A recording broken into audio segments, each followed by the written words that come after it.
Good morning, students. Today we will see our third chapter that is left. I have because it needs board work and lots of problem will come in this chapter. So today onwards we will learn that chapter, that is Boolean algebra. Okay, what do you mean by Boolean algebra? You know already. Okay maths ಅಲ್ಲಿ algebra ಅಂತಂದ್ರೆ ಏನು ಅಂತ ಹೇಳಿ ನಿಮಗೆ ಗೊತ್ತಿದೆ. Boolean ಅಂತಂದ್ರೆ ಏನು ಅನ್ನೋದನ್ನ ಕರೆಕ್ಟ್ ಆಗಿ ನಾವು ಅರ್ಥ ಮಾಡ್ಕೊಳ್ಳುವ. Okay, certain statements, okay, which have only two possibilities. Okay, for example,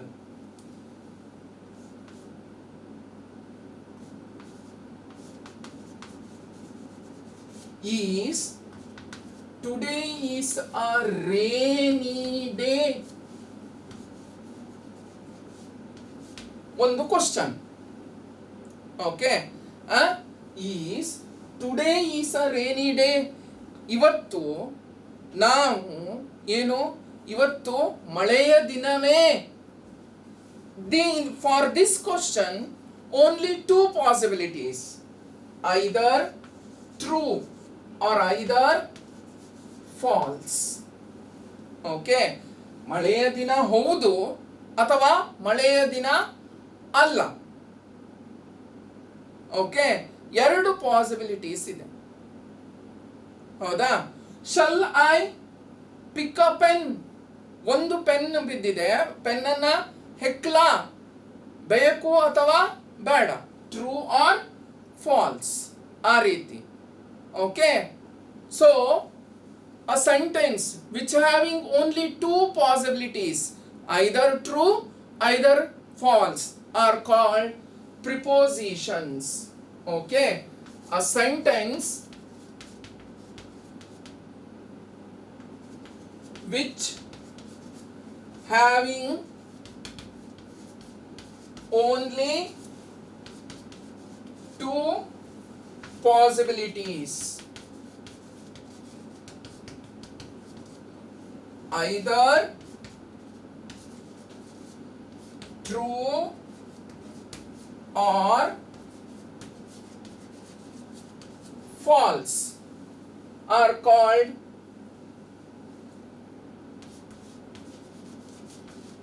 prepositions.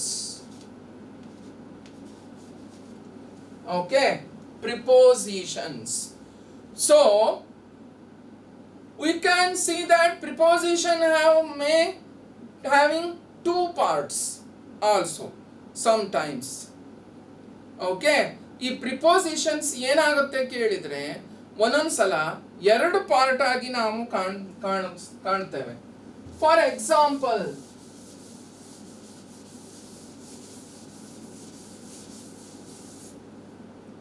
okay,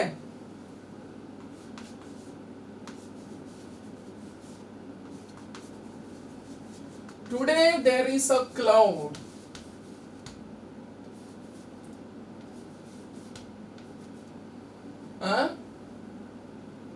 Rain may come.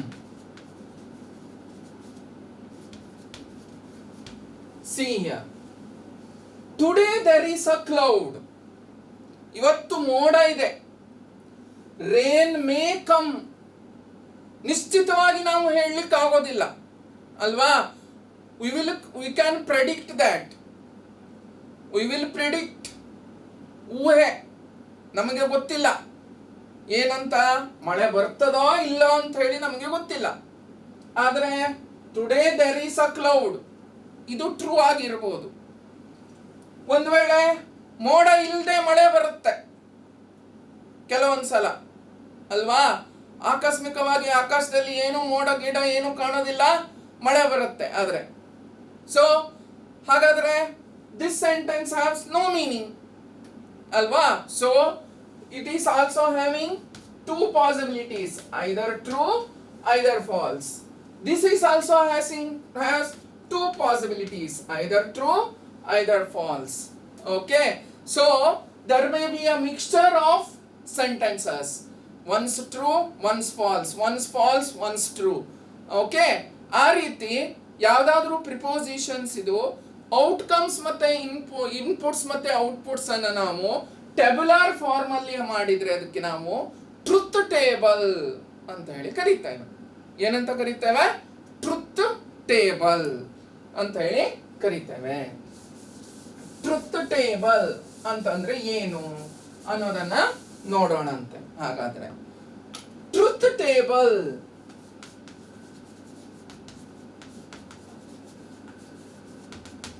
okay, table which contains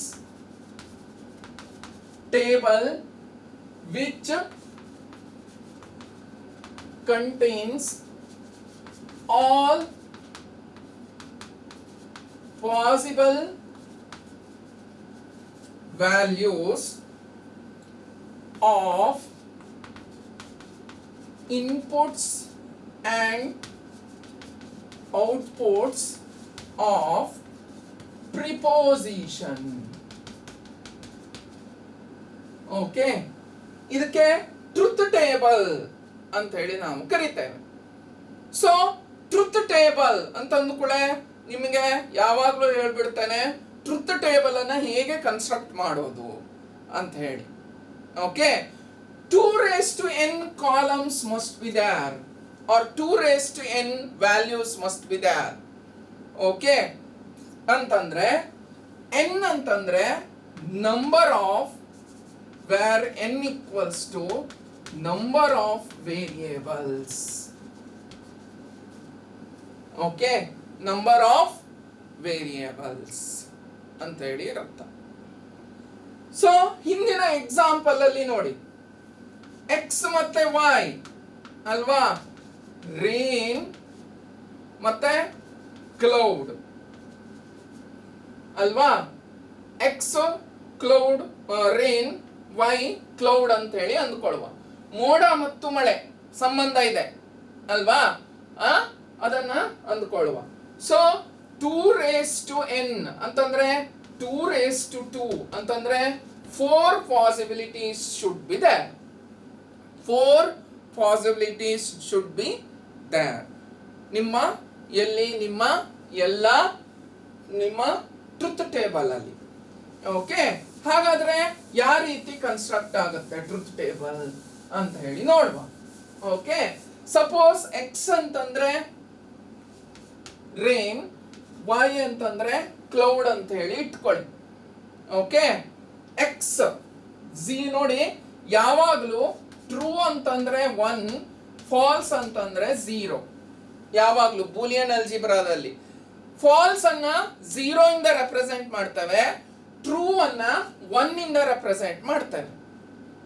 okay, so ಯಾವಾಗ ನಾವು ಫಾರ್ಮುಲಾ ಏನು ಅಂತ ಹೇಳಿದಾನೆ ಆಲ್ರೆಡಿ 2 raised to n ಅಂತ ಹೇಳಿ ಹೇಳಿದಾನೆ. 2 raised to n ಅಂತಂದ್ರೆ ಎಷ್ಟು? ಇಲ್ಲಿ 2 ವೇರಿಯೇಬಲ್ ಇದೆ. 2 raised to 2, 4 possibilities.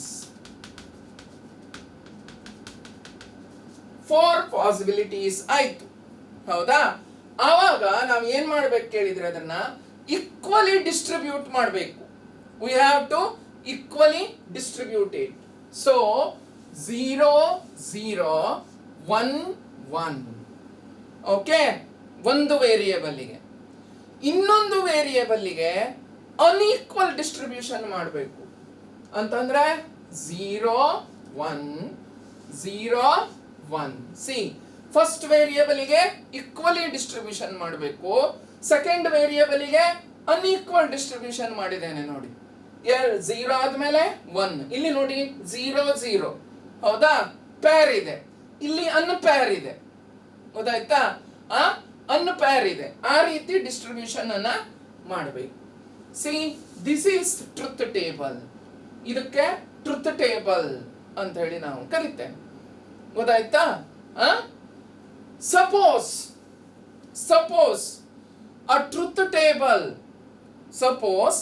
a truth table contains all the values as 1. Okay, suppose all the values of truth table contains true or one, it is called as tautology. Tautology. Okay, a truth table contains all values as true only. One, true only. ಎಲ್ಲ values ಏನಿರಬೇಕು truth table ಅಲ್ಲಿ? True ಇರಬೇಕು. ಅದಕ್ಕೆ ಮಾತ್ರ ನಾವು ಟುಟಾಲಜಿ ಅಂತ ಹೇಳಿ ಕರಿತೇವೆ. ಟುಟಾಲಜಿ ಅಂತಂದ್ರೆ ಈ ರೀತಿ, a truth table contains all values as true, one only. Okay, ಇನ್ನು ಮತ್ತೊಂದು ಬರುತ್ತೆ, a truth table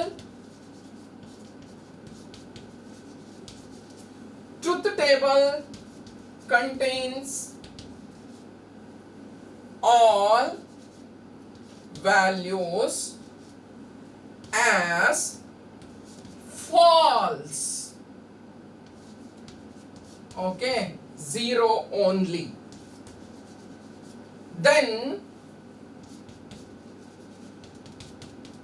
it is called falsy. FALCY, ಫಾಲ್ಸಿ ಅಂತ ಹೇಳಿ ಕರಿತೇವೆ. ಓಕೆ, ಎಕ್ಸಾಮ್ ಅಲ್ಲಿ ಬರುತ್ತೆ, what you mean by tautology, what you mean by fallacy ಅಂತ ಹೇಳಿ. ಟುಟಾಲಜಿ ಅಂತಂದ್ರೆ a truth table contains all values as true. ಎಲ್ಲ ವ್ಯಾಲ್ಯೂಸ್ ಟ್ರೂ ಇದ್ರೆ ಮಾತ್ರ ಟ್ರುತ್ ಟೇಬಲ್ ಅಲ್ಲಿ, ಅದಕ್ಕೆ ನಾವೇನಂತ ಕರಿತೇವೆ? ಟುಟಾಲಜಿ ಅಂತ ಹೇಳಿ ಕರಿತೇವೆ. A truth table contains all values as false, zero idre only, then it is called falsy. ಅದಕ್ಕೆ ನಾವು ಏನಂತ ಕರಿತೇವೆ? ಫಾಲ್ಸಿ.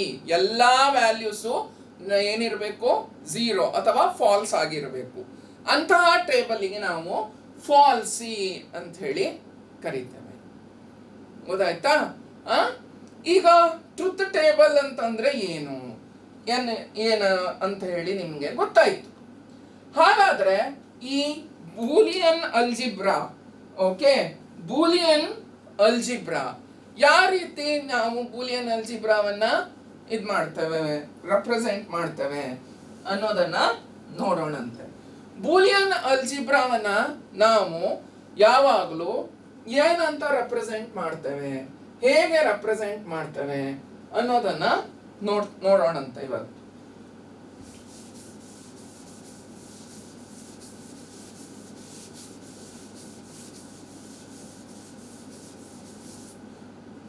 Boolean algebra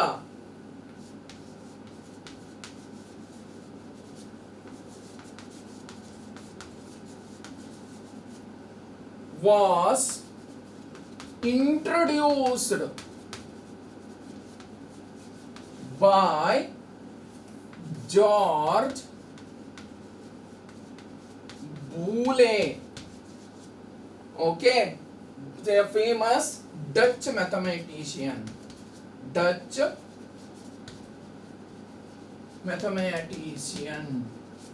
Okay, Dutch mathematician. ಗೊತ್ತಾಯ್ತಾ? Dutch mathematician. ಅವನು ಏನು ಮಾಡ್ತಾನೆ? ಜಾರ್ಜ್ ಬೂಲೆ ಅನ್ನೋನು around 1895 he introduced. So he was also termed as father of symbolic logic. Okay, father of symbolic logic ಅಂತ ಕೂಡ ಅವನಿಗೆ ಕರೀತಾರೆ, ಜಾರ್ಜ್ ಬೂಲೆ. ಅದಕ್ಕೆ ಬೂಲಿಯನ್ ಅಲ್ಜಿಬ್ರಾ ಅಂತ ಹೇಳಿ ಬಂದಿತ್ತು. ಜಾರ್ಜ್ ಬೂಲೆ ಅನ್ನೋನು ಇದನ್ನ ಏನು ಮಾಡ್ತಾನೆ? ಇಂಟ್ರೊಡಕ್ಷನ್ ಮಾಡ್ತಾನೆ. ಸೊ ಈಗ ನಿಮ್ಗೆ ನಾನು ಈಗಾಗಲೇ ಹೇಳಿದ್ದೇನೆ, there are two possibilities ಅಲ್ವಾ? ಆ ಟೂ ಪಾಸಿಬಿಲಿಟೀಸ್ ಇದ್ದ ಕೂಡ ಏನು ಬರುತ್ತೆ ಅಲ್ಲಿ? ಹೌದು ಅಥವಾ ಅಲ್ಲ, there is a logic ಅಲ್ವಾ? yes or no, there is a logic. ಹೌದಾ? ಸೊ ಲಾಜಿಕ್ ಅಂತ ಹೇಳಿ ಬಂದ ಕೂಡ ನಮಗೆ ಏನು ಬರಬೇಕು ಮೈಂಡ್ ಅಲ್ಲಿ? Logical operators. ಲಾಜಿಕಲ್ ಆಪರೇಟರ್ಸ್ ಅಲ್ವಾ. ಲಾಜಿಕಲ್ ವೇರಿಯೇಬಲ್ಸ್ ನಡುವೆ ನಾವು ಏನನ್ನ ಹಾಕಬೇಕು, ಯಾವಾಗಲೂ ಲಾಜಿಕಲ್ ಆಪರೇಟರ್ಸ್ ಅನ್ನಷ್ಟೇ ಹಾಕಬೇಕು. ಗೊತ್ತಾಯ್ತಾ? ಹಾಗಾಗಿ ಲಾಜಿಕಲ್ ಆಪರೇಟರ್ಸ್ ನಾವು ಇವತ್ತು ನೋಡೋಣ ಅಂತ. ಇದು ಆಲ್ರೆಡಿ ನಿಮ್ಗೆ ಲಾಜಿಕಲ್ ಗೇಟ್ಸ್ ಅಲ್ಲಿ ಆಗಿದೆ. Okay, logical Gates second chapter ಅಲ್ಲಿ, ನಾನು ಥರ್ಡ್ ಚಾಪ್ಟರ್ ಅಲ್ಲಿ ನಿಮ್ಗೆ ನೋಟ್ಸ್ ಅನ್ನ ಕೊಟ್ಟಿದ್ದೇನೆ, ನೆನಪು ಮಾಡ್ಕೊಳ್ಳಿ. Logical and or not. Okay, and ಗೆ ಆಂಪರ್ಸಂಡ್ ಸಿಂಬಲ್, ಆರ್ ಗೆ ಪೈಪಿಂಗ್, ಇದಕ್ಕೆ ಅಂಡ್ ಗೆ ಸಾರಿ ಡಾಟ್ ಸಿಂಬಲ್, ಆರ್ ಗೆ ಪ್ಲಸ್ ಸಿಂಬಲ್, ನಾಟ್ ಗೆ ನೆಗೇಷನ್ ಸಿಂಬಲ್. ನೋಡಿ, ನಾಟ್ ಆಪರೇಷನ್ ಗೆ ಈ ರೀತಿ ಬಾರ್, ಕಾಂಪ್ಲಿಮೆಂಟ್ರಿ, ನೋಡಿ ಯಾವ ರೀತಿ ಬರೀತಾರೆ ಅಂತ ಹೇಳಿ, ಎಕ್ಸ್ ಕ್ಯಾಪ್, ಓಕೆ, ಈ ರೀತಿ ಎಲ್ಲ, ಮತ್ತೆ ಎಕ್ಸ್ ಡ್ಯಾಶ್. ನೋಡಿ, ನಾಟಿಗೆ ಇಷ್ಟು ಸಿಂಬಲ್ ಇದೆ. X complementary, X bar, X complementary, x cap, x dash ನೆಗೇಷನ್ಗೆ. ಓಕೆ, ವ್ಯತಿರಿಕ್ತ ನಾಟಿಗೆ. ಆಂಡ್ಗೆ ಡಾಟ್ ಆಪರೇಟರ್, ಡಾಟ್. ಓಕೆ, ಆರಿಗೆ ಪ್ಲಸ್ ಆಪರೇಟರ್. ಇದೆಲ್ಲ ಆಲ್ರೆಡಿ ನಿಮಗೆ ಲಾಜಿಕಲ್ ಗೇಟ್ಸ್ ಇದನ್ನ ಆಗಿದೆ, ಆಪರೇಷನ್ಸ್ ಅಲ್ಲ. ಓಕೆ, ಆಪರೇಷನ್ಸ್ ಇದೆಲ್ಲ ಆಗಿದೆ. ಮತ್ತೊಂದ್ಸಲ ಹೇಳ್ತಾ ಇದ್ದೇನೆ, ಲಾಜಿಕಲ್ ಆಪರೇಟರ್ಸ್ ಅಂತ ಹೇಳಿ ಬಂತು. ಹೌದಾ? ಹಾಗಾದ್ರೆ ಆಪರೇಷನ್ಸ್ ಯಾವ್ಯಾವುದು ಅಂತ ಹೇಳಿ ಒಂದೊಂದಾಗಿ ನಾವು ನೋಡೋಣಂತೆ, ಏನು ಎತ್ತ ಅಂತ ಹೇಳಿ ಇವತ್ತು. Okay, first logical and or not, ಮೂರು ಒಂದೇ ಸಲ ಹೇಳ್ತಾನೆ. ಓಕೆ, ಅಂಡ್ ಅಂತ ಹೇಳಿ operation, 0 into 0 is equals to 0. ಹೌದಾ? ಅಂತಂದ್ರೆ false, false, always false. 0 into 1, 0 ಅಂತಂದ್ರೆ false, into true also 0. 1 into 0 is also 0. But 1 into 1 true ಇದ್ರೆ ಮಾತ್ರ ಏನ್ ಬರುತ್ತೆ? ಟ್ರೂ ಬರುತ್ತೆ. ಯಾವ್ದ್ರಲ್ಲಿ?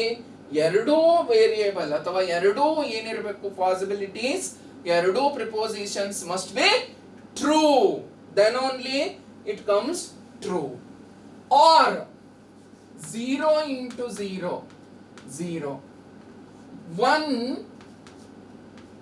plus 0, 1 here ಅಲ್ವಾ? ಹಾಗೆ 0 plus 1, 1 here. 1 plus 1 also 1 here. ನಿಮ್ಗೆ ಅನಿಸ್ಬೋದು 1 plus 1 2 ಅಲ್ವಾ ಅಂತ ಹೇಳಿ. 2 ಬರೆಯುವ ಬದಲು ಸರ್ ಒಂದೇ ಬರೆದಿದಾರಲ್ಲ ಅಂತ.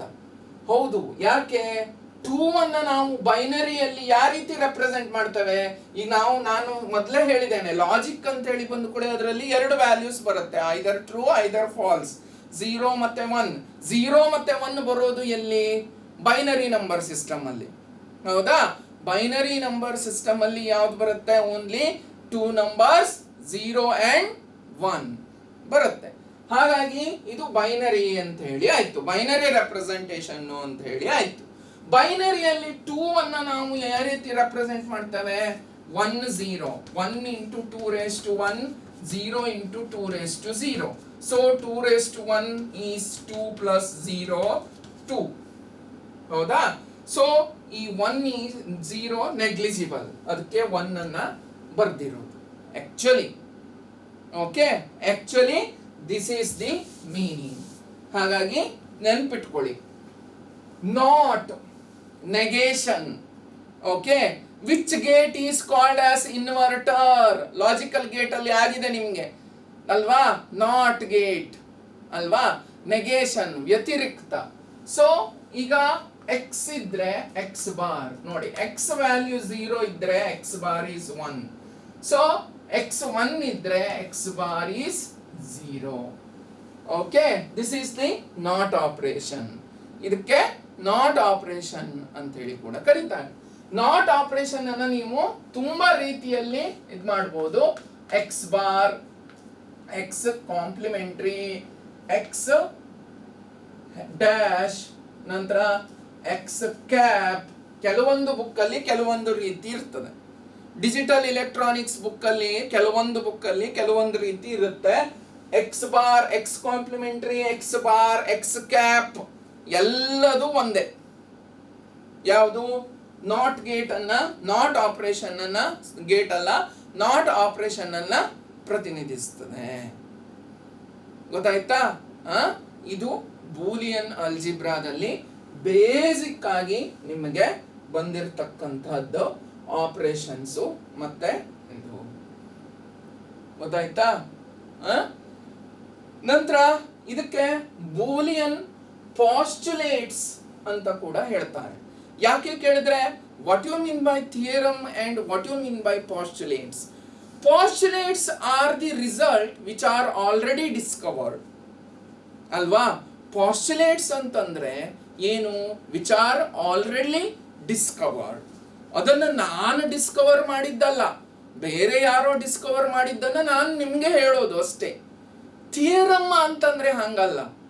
By implementing the some postulates we have to discover something ಅಲ್ವಾ? ಬೈ ಥಿಯರಮ್ ಅಂತಂದ್ರೆ by using these postulates we have to discover something. ಅದಕ್ಕೆ ನಾವೇನಂತ ಕರಿತೇವೆ? ಥಿಯರಮ್ಸ್ ಅಂತ ಹೇಳಿ ಕರಿತೇವೆ. ಅಂಥದ್ದೇ ಥಿಯರಮ್ಸ್. ಓಕೆ, 25 ಥಿಯರಮ್ಸ್ಗಳಲ್ಲಿ ಪ್ರಾಬ್ಲಮ್ಸ್ಗಳು ಮತ್ತೆ ಥಿಯರಮ್ಸ್ಗಳನ್ನ ಪ್ರೂವ್ ಮಾಡಲಿಕ್ಕಿದೆ. That will see in our next class. Okay, next ಕ್ಲಾಸಲ್ಲಿ ನೋಡೋಣಂತೆ. Okay, today we will conclude my class. Next class we will see the theorems.